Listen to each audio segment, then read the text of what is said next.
you this. Gita, I'm sure, first of all, Gita, it's the biggest honor and privilege always to be in your home and to be with you. I'm sure you, was in the Jerusalem Post on the front page. I'm sure you have anything. I can't see. Oh, so this is with you, with Biden? Do you need glasses? I want to see one decent picture. So this is for you. This is for you. I brought it for you. It was in the front page of the Jerusalem Post. And I cannot identify myself. So I'll show you over here. You're right. No, here. Yeah. This is. This is a bit bigger, yeah. No. Where do I find myself? Oh, we must go. Wait a second. Now I'll find myself. Oh, here it is. There we go. So here, this is you with President Biden. Yes. And but I cannot identify myself. It's very blurry. Yeah. Too blonde. Right? So Gita, can I ask? That's amazing. How was the meeting with President Biden? Normal. I talk to everybody. I talk to a lot of people. And to me, I speak to, on the average, I would say 10 people a day, at length. It doesn't matter. I am sociable. Very, very. I'm a psychologist. And I speak tachlis with people. But It's the same to everyone. When you I love people. Absolutely. Rena, when you and Rena Quint, when you stood up and he said, no, that must have been... But you don't know what happened. Oh. We were told, I was told about this meeting without Rena Quint. Did you know Rena before? I know before, but I wasn't told about her. But my daughter, you want the tissues here? No, all good. Okay. By Yael. Yael is my daughter, my younger daughter. I have 2 daughters and a son, who is my son is Dayan. He's a Dayan, yeah. Yes. And Yael told me about this, let's say Thursday or Wednesday or Thursday of 1 week, Thursday. And President Biden is going to be here and he wants to talk to you. That's wonderful. I'm going to like that. And, it's nothing new. And it is going to be next Wednesday. Yes. I didn't tell one single person about it. It doesn't interest me. I don't want hullabaloos and nothing. And between that time and Monday and Wednesday, everything that she told me about changed. But everything, slowly, let's say, maybe after Shabbat, she started telling me the details. It's going to be at Yad Vashem, and he's not going to, no, first, it's going to be at Yad Vashem, it's going to be full of security issues, and it will be annoy you no end. Okay. And then from then on, again, it was changing, that he is not going to speak at all to us. He will be at the Ohel of Zikaron, the remembrance, and he will pass by us. We'll be sitting somewhere back in the back, and he will pass by and turn to us, and he'll go like this, and we will go like this to him. We'll stand up and go like this. That's okay. I don't care. I don't need it. And then they changed the times, and it was really very stressful. Bachur actually, Very difficult. Yeah. אמרה לי שאני But לא in מתמ... English, in כי היא מדברת אנגלית, אני לא רוצה ש... okay. אז היא אמרה לי שאני לא מתמקדת, כי מהבוקר באותו היום היו הרבה שינויים. איך בן אדם יכול לזכור כל כך דברים? So came that day, we had another Zoom meeting with Yad Vashem, with a young lady who is organizing this. I don't remember who she was.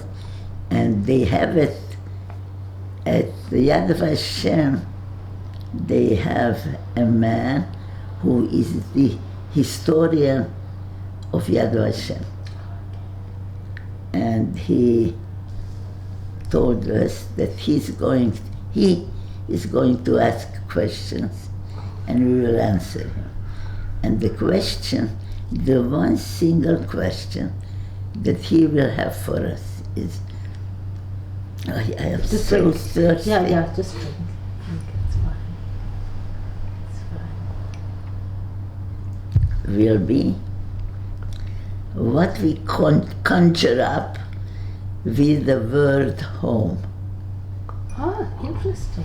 Nice, very nice. Yeah. So I was very happy. I don't have to think. Yes. It just comes up.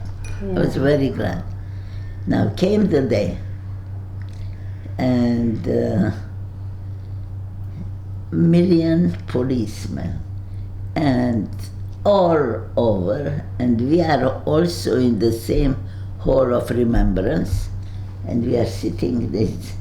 First we come in through a big hall, and then we go down a few steps, and that's the place where they have the Ner Tamid. The eternal flame. And around the walls they have police officers and soldiers. Somebody is standing next to a stender. She's giving a very nice speech, and he's standing next to decorated soldiers who have between them a wreath. And he's standing on the side. In front of them is the Ner Tamid, and then after she finishes the speech, they walk to the Ner Tamid with the wreath, and they put it down. They go back, and then the lady says, and now Mr. Biden is going to honor or greet or something the Holocaust survivors. And he walks over alone to us, and he's in front of us, and we're sitting, and I'm sitting here, Yes. and she's sitting, Yes, Rina. Rina is Quinn, sitting yeah. next to me, about this far apart, and he puts his hand here, and we decided, Rina and I, that we are going to get up to him, to stand up to him. Out of respect. We're not allowed to, yes, out of respect, we're not allowed to speak to him. But, so he puts his one hand on my hand, one hand on his, and and we wanted to get up. Yes, I don't remember. We wanted to get up. We thought he wants to help us get up. But instead of it, we help him come down. He's squeezing our hands down. And he comes down on his knees. Wow. Incredible. That was incredible. That's incredible. So, no, one thing I said to him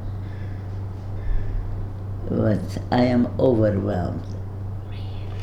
It was suddenly, it changed. He looks at our faces, and we're looking at him, and he was very warm, and we're starting to talk, mamash to talk. We talked, and That's incredible. it was Do you remember very- what you said? Do you remember anything in the conversation? My daughter remembers some of the things, I don't. But I did talk about him, Yes. and I talked about him. I know that he lost 2 sons, one in an accident, car accident, and one in brain tumor. Yeah. And I said, I'm so sorry. And he had tears in his eyes. And it was, when I was asked first, how was it? I said, like an American talk. I lived in America 46 years or something. And I told him a story about America, and I thanked him for the chance of living there. I was kicked out, I'll tell you, I don't know whether I told you last, but I was kicked out of school in America, in Hungarian school. We were born in Czechoslovakia. And the first time that Czechoslovakia turned into Hungary, because the SS occupied Czechia. Czechoslovakia fell apart after 20 years of its existence, because before that we had belonged under the Austro-Hungarian Empire. And the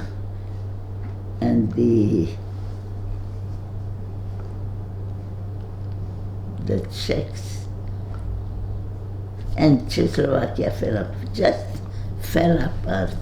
Slovakia, which was also part of Czechoslovakia, it was Czechia, Moravia, Slovakia, and Karpatalus, where we lived, in a town called Hus, from little shtetl with 8,000 Jews, and all, practically all, but not all, religious.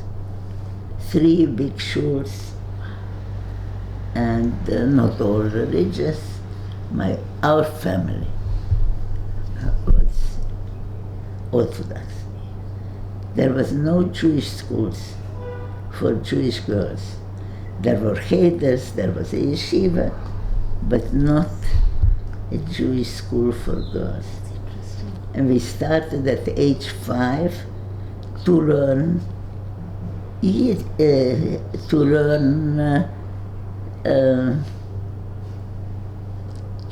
Czech. We didn't know the Czech language at all, but we didn't learn. When we were about 5, my parents ordered a rabbi, a little man, to teach us brachot and tefillah, and we knew how to daven. It was all very fine, and we knew, and we did daven, and very nice.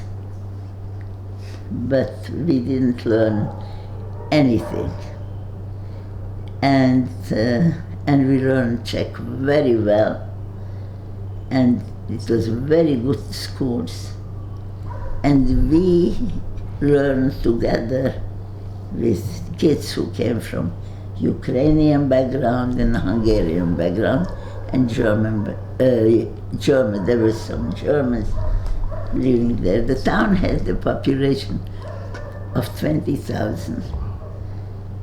And we were friendly with the kids, and the kids, boys, and the Jewish kids.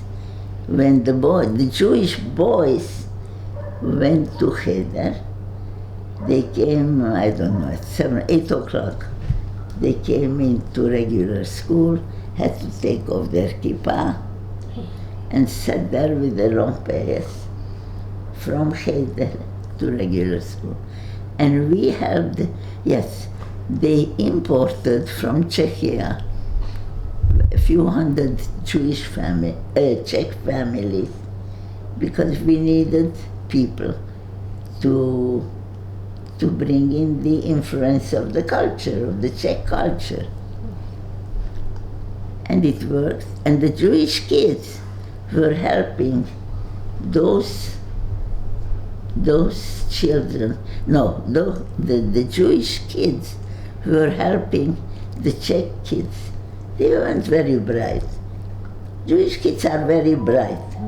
We know how to write compositions, and we learned a little Ukrainian, and we learned a little German, and it was a pretty good school. But it was, I have to tell you, our schools were all together until age 14. That was the end. We didn't go to high school because there was one gymnasium, very high level, but we had to go on Shabbos as well, and therefore there was no chance that we should ever graduate high school, the Jewish kids. And we know that nothing big ever comes from us, will come from us. Nothing big will not achieve ever anything. And this I knew when I was 10 years old, that I will not become anything. I didn't even have a notion of what I would like to become. But we knew we'll end studies at age 14, because these kids who lived there, and they were poor kids, very poor kids. The Goyim were very poor, and we knew that they must start working at age 14. They're very poor kids. So this was now, this Wednesday, past Wednesday, it was like a prophetic day. I want to tell you another story. And I think you were at school, and then when you came to school, they said the Jewish children must leave. The Jewish children must leave the school and they must go home. Was this the anti-Semitism? Well, wait, we didn't start that yet. Czechoslovakia fell apart, and one day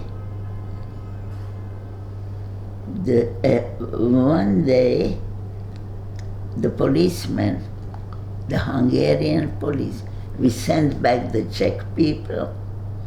All the Czech people went back to Czechia, because Czechia was occupied by the Nazis. They came one day after they got the what did they call this? When they took away from Czechia, that part in the middle of Czechia, in the heart of Czechia, there was a part which was called Sudeten. Sudeten, yes. Yeah. Sudetenland, yeah. Sudeten. They annexed it.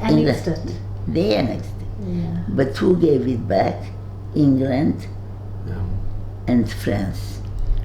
And this is my first and only memory from that time, that I saw in my parents' Jewish newspaper.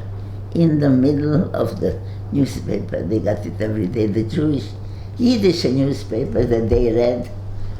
There's a picture of a picture, and it had a picture of Neville Chamberlain Yes, Neville Chamberlain. getting off a plane, in the middle of the steps, people waiting for him downstairs, and he says, today, and they were abominable. Yeah. Abominable. They didn't even call in the Czech delegation to be part of the negotiations of the Sudan. Yeah, they just. I think he said peace in our town. He had a piece of paper and he said peace in our town. And they said, we achieved something great. And that was, we achieved peace in our time because Hitler said he will not ask for anything anymore. This is October 1900 and 38. 1900 I think 38. and October, Yes. the end of Yeah. October. And, okay. 5 months later, in March of 1939, Hitler marched into Czechia, and the Czech police, not the police, the army, stood there waiting with guns to kill, they wanted to chase them back, and they didn't shoot one bullet at them.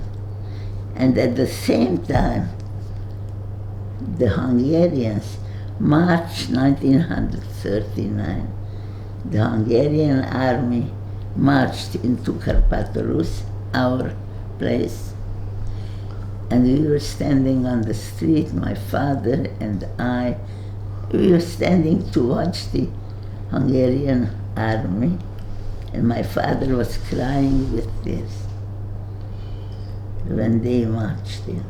And we didn't know why my father was so bitter about the Hungarians. And the third thing that happened was that Slovakia, the middle part, Slovakia declared they don't want to be part of anything anymore. They want the independence. They're not going to be part of a joint country. And whoever took over was a Catholic, fascistic priest. Very And anti-Semitic. he said, this was 1939, 3 years later, this is 1939, they marched in. My father was very unhappy about the Hungarians and what happens in Slovakia. Drink water. Can I get you more water? Yeah, I'll get you more. Slovakia, You get water from here? that's enough for now. Yes, thank you. Oh, this is soap. No, I have cold water. Oh, soap. Lizzie, This is in the refrigerator, the please. cold. This is cold. Okay, I'll get you cold water. I'm sorry. This. I'm sorry. I'll get you more. Come, I had enough.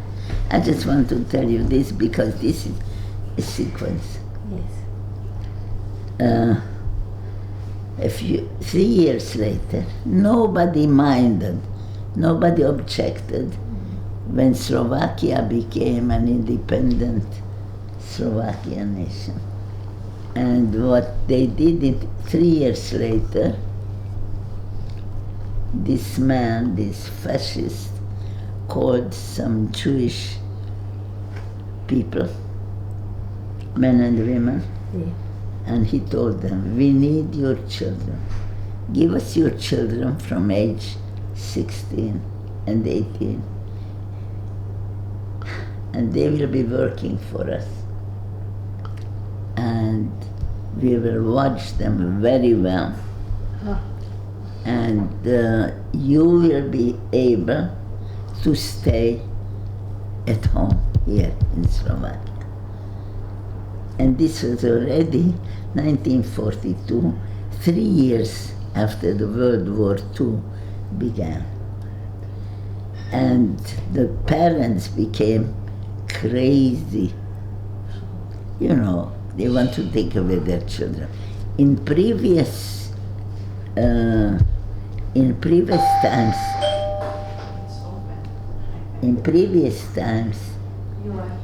Jewish mothers and fathers went crazy when their children were called up to the army. And the parents didn't want them to be in the army. Yes, who's there? The girls? Only me. Who's that? I can't see you, I'm sorry. Sorry. Hello. Hello. Yafa. Oh, We Yafa. have a lesson now. Yes, I know. Okay. Oh, I don't want to. All right. Oh, You wow. could come later in the evening. What are you doing? So, in No, program? yeah, just For what? no, I'll tell you just now. Okay, oh Gita, it's amazing. You see, I'll just I tell you, you're amazing. Thank you. It's just, I could listen to you all day. You speak so What well. happened? Let me Yeah. tell you. Yes. The parents went crazy. Yeah. They don't want the children to go. Right. But the children said no. We went to these Jewish, the youth movements, Yes.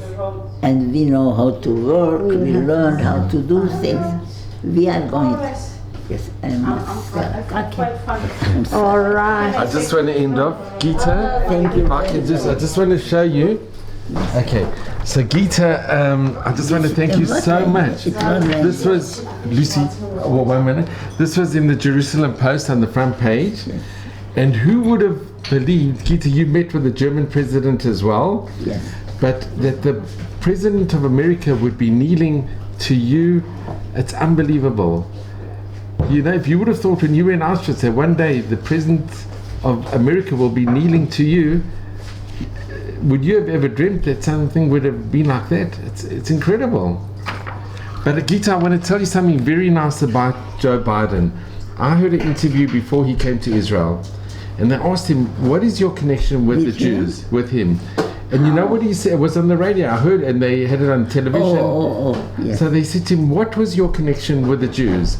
And he said when he was growing up, his parents were friendly with Jewish neighbors, and they spoke about why didn't America bomb the railroads? Yeah, this is a big question. And he In Yad Vashem. but he thought about it as growing up, and he said, why didn't America take the Jews into the country? So it always worried him. So he has this deep connection with the Jewish people, and growing up, it always bothered him that the American army didn't, the Air Look, Force we didn't did bomb. not, I didn't have long Conversation. Yeah. No, this is not a political. But you know what, he said something very nice. He said he once met with Golda Meir, and he was in a room, and she said to Joe Biden, she said, you know, we have a secret weapon. And he said, what is your secret weapon? Because he was interested. So you know what she said to him? She said, we've got nowhere to go. That is our secret weapon. We've got nowhere to go. This is our only land. We've got nowhere to go. That is our secret weapon. And he said, you know, it had such a profound... I thanked him. I made this a point to thank him for allowing us to America. Wow. And I told him a little story, and I tell you because I cannot let the lady wait. I was going to the university after 30 years of not learning anything. They kicked us out at age 12 from Jewish schools, and while we were going out, she said, stand up. Where are the Jewish children? First day when we came, she said,